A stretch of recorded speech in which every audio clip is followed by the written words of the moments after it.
Well, I'm here with Carl Bildt. Mr. Bildt has a storied career in international politics. He was the Prime Minister of Sweden from 1991 to 1994.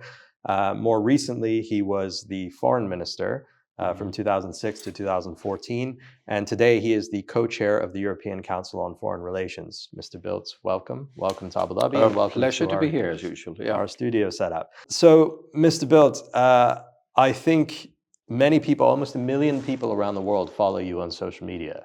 You're quite... 750,000. Three-quarters of a million. I think you're very well known as an outspoken figure on social media, which is increasingly becoming a driving force in politics.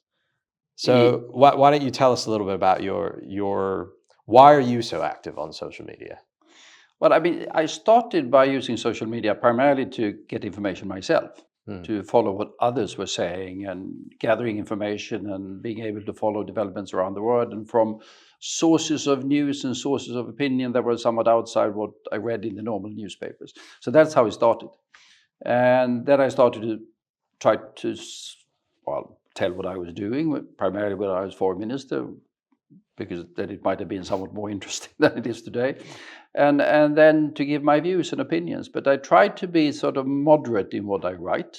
I can be ironic, I can be critical, but always try to be respectful, primarily respectful of facts and situations and things like that. So the polarization that you see on social media, I distinctly try to avoid. So because of that polarization, I think there's an increasing consensus around the world that social media is becoming a more harmful force than a force for good in international politics. Do you think that's right?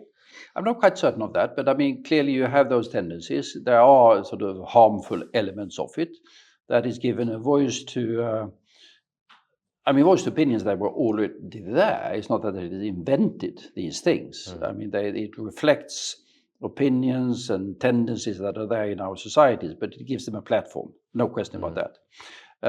But there's also a good side of it in the sense that other information is available. People all over the world, young people, interested people, engaged people, open-minded people, they get access to information in a way that was virtually impossible before. So there are the minuses, no question about that. But we should also be respectful of the plus sides that are there. So let's talk a little bit about the overall political discourse we're seeing in the West today, because I think for many of us sitting here in the Middle East, we look at what's happening in the United States, we look at the rise of far-right parties in Europe, for example, and we think, on the one hand, a rise in populism is obviously reflective of the wishes of the population. On the other hand, the discourse seems to be getting increasingly unhealthy and more combative. Is that something that you see sitting in Europe as a former prime minister? I see it, of course, primarily in the United States. We have the tendencies in Europe as well, but I mean, no comparison really. I'm rather worried by some of the tendencies I see in American society. I mean, if you look at opinion polls in the US, you have roughly 70% of people who've been saying consistently for some years that the country is moving in the wrong direction. If you put the same question to people in Europe, those figures are much lower. That being said, you have those that are dissatisfied. We've always had, if you go back sort of 50 years in time, you always had 20-25% of the electorate who are, sometimes they voted left communists, and now they're right populists, who are dissatisfied with the one or the other aspect of it. It could be economic issues before. It's more now sort of cultural issues, migration. So it is worrying, absolutely, but there's a distinct difference between what we see in Europe and the intense polarization that you see in American society. But you don't think there's a risk of contagion? I mean, for example, right, Elon Musk just a few days ago was speaking at the Alternative for Deutschland rally. There's clearly an influence of American politics and what's happening in America on the continent. There is, absolutely. I mean, there's a risk of that. I'm still uncertain. I'm interested to see how it works out in Germany, whether the Elon Musk intervention does have a positive or negative effect, because there could also be a backlash against it. I mean, Americans coming in preaching to the German electorate is not necessarily something that is appreciated. Could be, remains to be seen. But there is distinctly a risk of not necessarily importing, but some of these. I mean, we had after Trump first election victory, we had Steve Bannon coming to Europe, trying to set up political parties and organizing schools and things like that. That backfired. Now we have Elon Musk trying to do something along those same lines. Will that work? Remains to be seen. Worth watching, to put it mildly. Yeah, I want to talk about Sweden more specifically while we're on this subject, because with the shift in politics in Europe on issues like you mentioned, migration. I mean, Sweden is a country that for the past 15, 20 years has often been mentioned in this part of the world as a destination for refugees. It was a very open and accepting country. Now, in the Swedish government, there's talk of paying foreign-born Swedes to leave and to go back to their countries of origin. And the idea of remigration, I think it's called, is picking up steam across the continent. I mean, what do you think that Sweden has as much of an open future as we've known it for the past couple of decades? I think it's still one of the most open societies in terms of the attitude of people. But there's also the sort of the view recognition, you might say, that it went somewhat too fast. And people are saying, well, let's pause and make certain that integration really works. So the problem hasn't really been immigration. But the numbers have led to integration not really working, because integration takes time, and we didn't give it the attention that we should have been given. And that means that we have on the fringes of this, we have criminality and gangs and things like that, and that has led to a political reaction, and that is then leading to an adjustment of policy. No question about that. You see it in all European countries. It is still a reaction to very large extent 2015. And the big wave that came in then. And if we look at that particular wave, have we integrated them? Yeah, well, not enough. And that puts strain on our society to a certain extent. But surely policy ideas such as, paying foreign-born citizens even, or their families to leave, it creates a kind of idea within the society at large that perhaps these people don't belong here, even if they get citizenship, even if their children go to Swedish schools. Yeah, but to say that, there are quite a number of people who want to go back. One of the problems that we're having at the moment, we have a very large number of, by European standards, a very large number of people coming from Syria. We've had that for a very long time. Sort of started with Christians and all sorts of denominations, but primarily the 2015. Now, with the change in Damascus, we have people who want to go back. We still have a recommendation from the Swedish government, you can't go back because it's a dangerous place. So they are violating Swedish rules by going back. If they want to go back, some of them, I don't expect that to be the majority of them, but I do expect, and I know that numbers would like to go back. I think it is fair enough that we give them some help. But you don't see that as being at odds with the idea of integrating these people and making them feel Swedish rather than encouraging them? Well, it depends on what they want to do. If they come to Sweden as refugees because there's an intolerable situation in their own country, and perhaps if we take the Syrian example, they didn't expect Assad to fall. Accordingly, they were trying to integrate insofar as they wanted. But a lot of them were still long for home. And if home suddenly becomes available, then some of them would say, that's where we're coming from. We want to go back and try to rebuild our country. Then we should help with that. But the key thing is, of course, it's a voluntary arrangement. It's if they want to. If they don't want, they have been given permission in our country, and that's it. And then integration is the name of the game.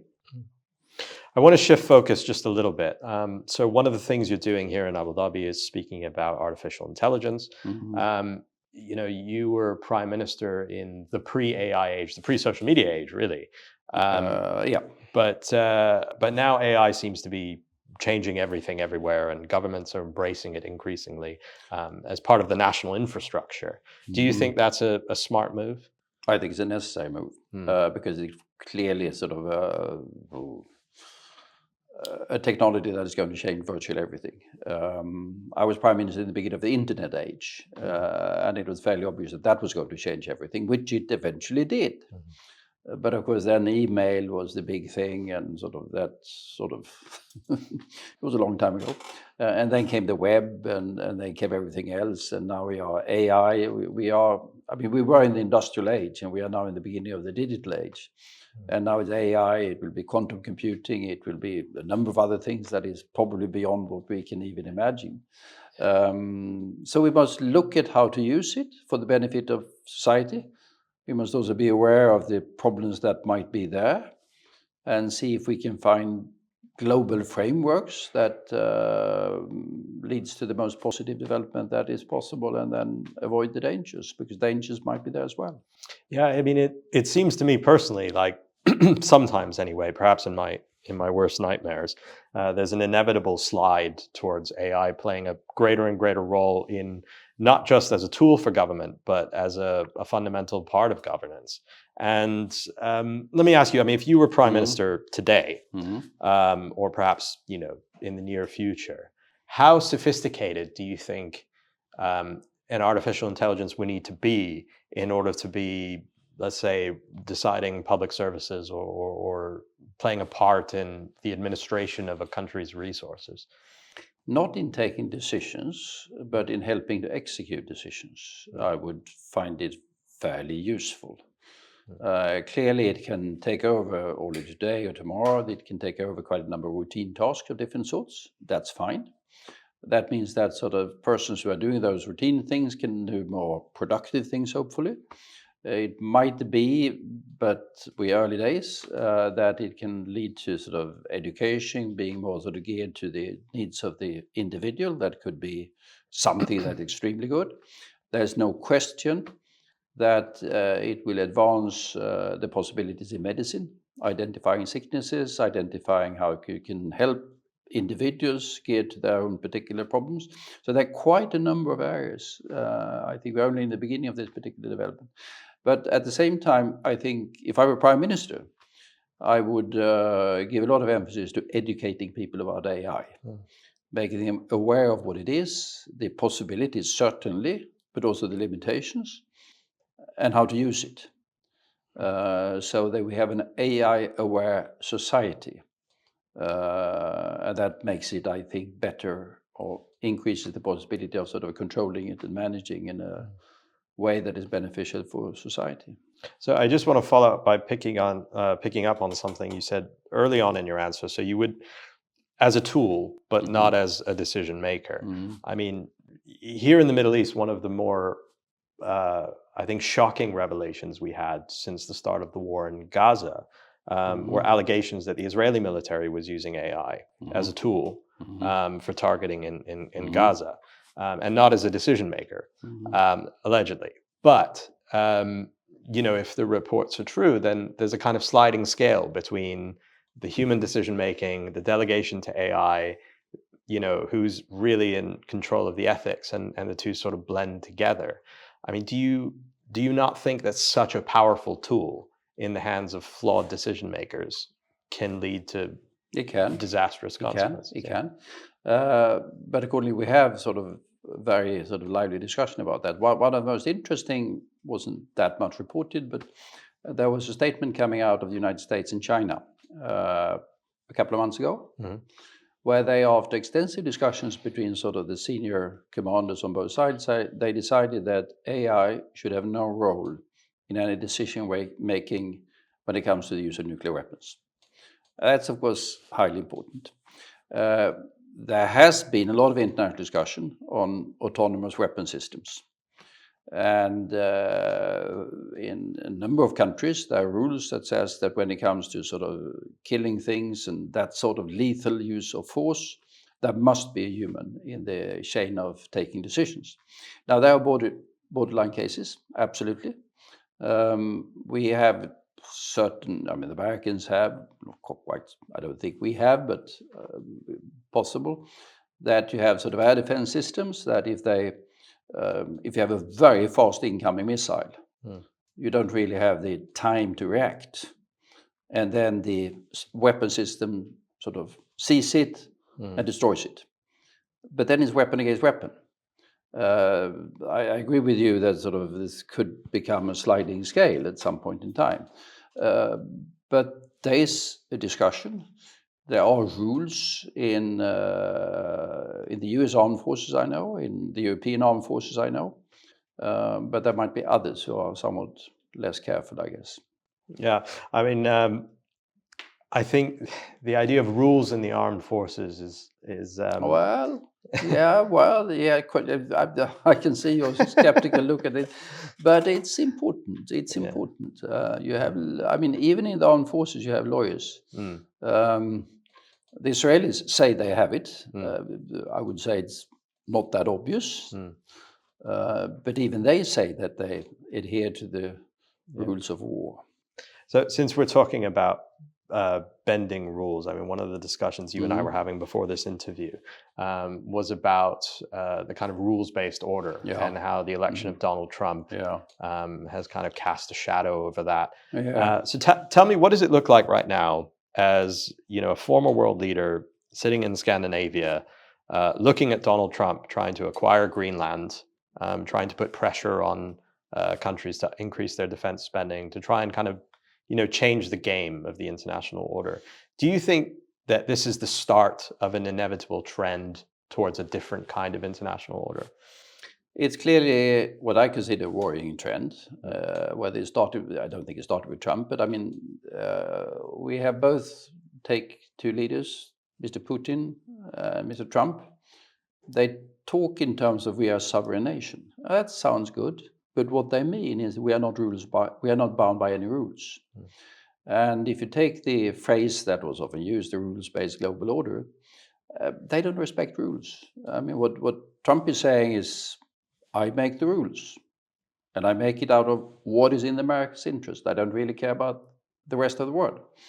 That is, of course, something that you can possibly, I don't think long term you can, but possibly you can say it if you are the preeminent power, or if you believe that you are the preeminent power of the world. I think long term is going to work to the detriment of the United States as well. But then if you talk to somewhat smaller countries, I mean, Sweden and the Emirates could be taken as two examples, we are dependent upon the rules of the game. If this is a world where the might is right, smaller countries are in for trouble. Long term, I think bigger countries as well, but whether they recognize that sufficiently, that's another question. But so it is a worrying development, no question about that. That we see coming out of the United States at the moment. Trump, we saw with Putin violating the territorial integrity and invading another country. Others could well follow. I've dealt quite a lot with the Balkans and wars there. They're very happy changing borders by force there, but that should not be allowed either. I mean, I don't want to reach too far back into history, but I think a lot of critics would suggest that even the rules-based order that you're speaking about, which might be on the wane, was created by those with might. It was very much a might is right world. I mean, this is why we have 5 permanent members on the Security Council. But absolutely it was. And it's never been a perfect thing, but it was based on the experience of what happened when we didn't have any rules. Global wars. And then you try to create the rules that were supposed to prevent that. It did. Broadly speaking, it did. And the rules that created the possibility of economic expansion throughout the world, and basically did. Was it perfect? No. Was it respected by everyone all the time? No. But it was an attempt, and if you look back on the last 50, 60 or 70 years, it's probably the best in human history so far. And that's not too bad. If you were Prime Minister today, would you support Sweden joining NATO? Yeah, absolutely. Yeah. I was in favor of that for a long time, but So do you think, I suppose, how would you suggest that, trying to think how to put this. I mean, I'll put it very bluntly. How would you suggest that world leaders today pursue an end to the war in Ukraine? What's the resolution? The resolution is, of course, that the Russians would have to respect the sovereignty of Ukraine. And if they refuse? And if they refuse, we'll have to sort of try to persist in getting them to do that step by step. I mean, we have different instruments trying to do that. I mean, sanctions is one. Is never going to be enough. but clearly it is sort of degrading the Russian economy over time. Supporting and helping Ukraine is another one. Global diplomacy is a third one. Talking to those that are, if not supporting, at least tolerating the Russians. Because if we accept that you can grab another country or grab the parts of another country, that's unacceptable. I mean, we've seen it before. Remember Saddam Hussein, who suddenly said Kuwait doesn't have any right to exist, and he sent in his army. And at that particular time, the Security Council said, no, no, no, no. And significant armed forces were sent there and did throw out Saddam Hussein from Kuwait, which was the right thing to do. Russia is a somewhat bigger place, nuclear weapons, so can't really be done to the same extent, but the principles are the same. And would you say the same thing about Israel and Palestine? Yes. So the only way forward is to just keep trying. Well, I mean, obviously, it's obviously to me, I mean, the only solution that is there is a two-state solution.